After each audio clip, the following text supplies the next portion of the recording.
হ্যাঁ ভালো বন্ধুরা, কালকে যেহেতু নীলের বার সেহেতু আজকে এই হাঁড়ি কড়া বাসন কুসন সমস্ত কিছু পরিষ্কার পরিচ্ছন্ন করে নিতে হয়। আর নাহলে সেই হাঁড়ি কড়া তো আর ভাত খাওয়া যায় না, প্রতিদিনকার যেই সব হাঁড়ি কড়াগুলো ব্যবহার করা হয়। তো সেই জন্য সকাল সকাল নিয়ে বেরিয়ে পড়লাম, বাসন কুসন নিয়ে সব বেরিয়ে গেছি মাজা ধোয়া করব বলে।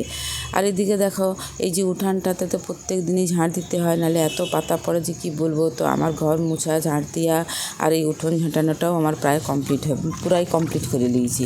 এরপর চলে এলাম বাসন ধুতে। বাসন মানে কি, এক গাদা বাসন, আমাদের সেই চাকি বেলনা তাওয়া থেকে আরম্ভ করে সমস্ত কিছু আমাদের ধুতে হয়। আর না ধুলে সেগুলোতে আজকে আর কিছু করে খাওয়া যাবে না। যেহেতু কালকে নীলের বার, আজকে তো নিরামিষ খেতে হয় এবং হুব্বিসি খেতে হয়। এটা হচ্ছে আতপ চালের ভাত করে খাওয়া হয়। তো সে যাই হোক, সমস্ত কিছু বাসনপত্র নিয়ে চলে এসেছি কুয়াতলায়। এবার কুয়াতলায় এসে বসে বাসনগুলোকে ধুয়ে নিচ্ছি।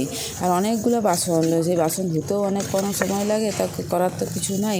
প্রত্যেক দিনের বাসন প্রতিদিন ধোয়া থাকলেও কিন্তু অনেকগুলো বাসন পড়ে। আর এই হাঁড়ি কড়াগুলো তো কালি থাকে, সেই জন্য কালি কড়াগুলোকেও মাজতেও বেশ কষ্টই হয়। কিন্তু তবুও যেহেতু এখন তো আবার ইচ্ছা করেই রান্না করি কাঠে, আবার এখন যা গ্যাসের ক্রাইসিস, যদিও কিছুটা স্বাভাবিক হয়েছে, তাও তো এরকম কাঠে করাই ভালো। তার জন্য দেখো কাঠের জালে সমস্ত কিছু বাসন কুসন ধোয়াধুয়ি করে নিয়েছি। আর হাঁড়ি কড়াতে ছাইও বুলাই দিয়েছি, যেহেতু আমরা ছাই বুলাই রান্না করি। আর আজকে সিদ্ধ চালের ভাত খাওয়া হবে না, আজকে হবে আতপ চালের ভাত।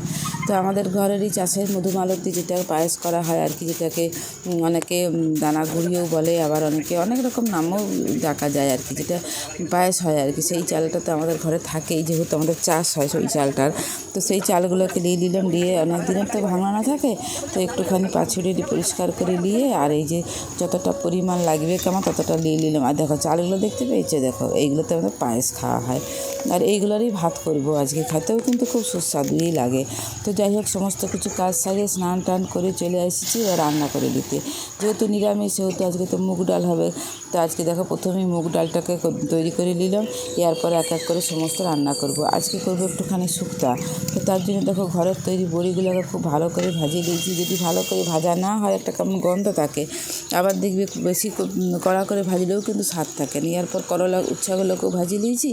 তারপরে তেলের মধ্যে পাঁচফোড়ন দিয়ে সমস্ত সবজি, এই ডাঁটা আলু কাঁচকলা বেগুন সমস্ত কিছু যা ছিল আর কি ঘরে সব দিয়ে নুন হলুদে নাড়াচাড়া করে দিয়ে এরপরে শুক্তাটাকে চাপাই দিলাম। তো দেখো কীরকম কী রান্না করেছি, দেখো ভাতটা কি সুন্দর ঝরঝরে হয়েছে। এদিকে করেছি আলু ভাজা, আর এদিকে হচ্ছে মুগের ডাল, এখানে আছে পুঁই শাক দিয়ে কুমড়ো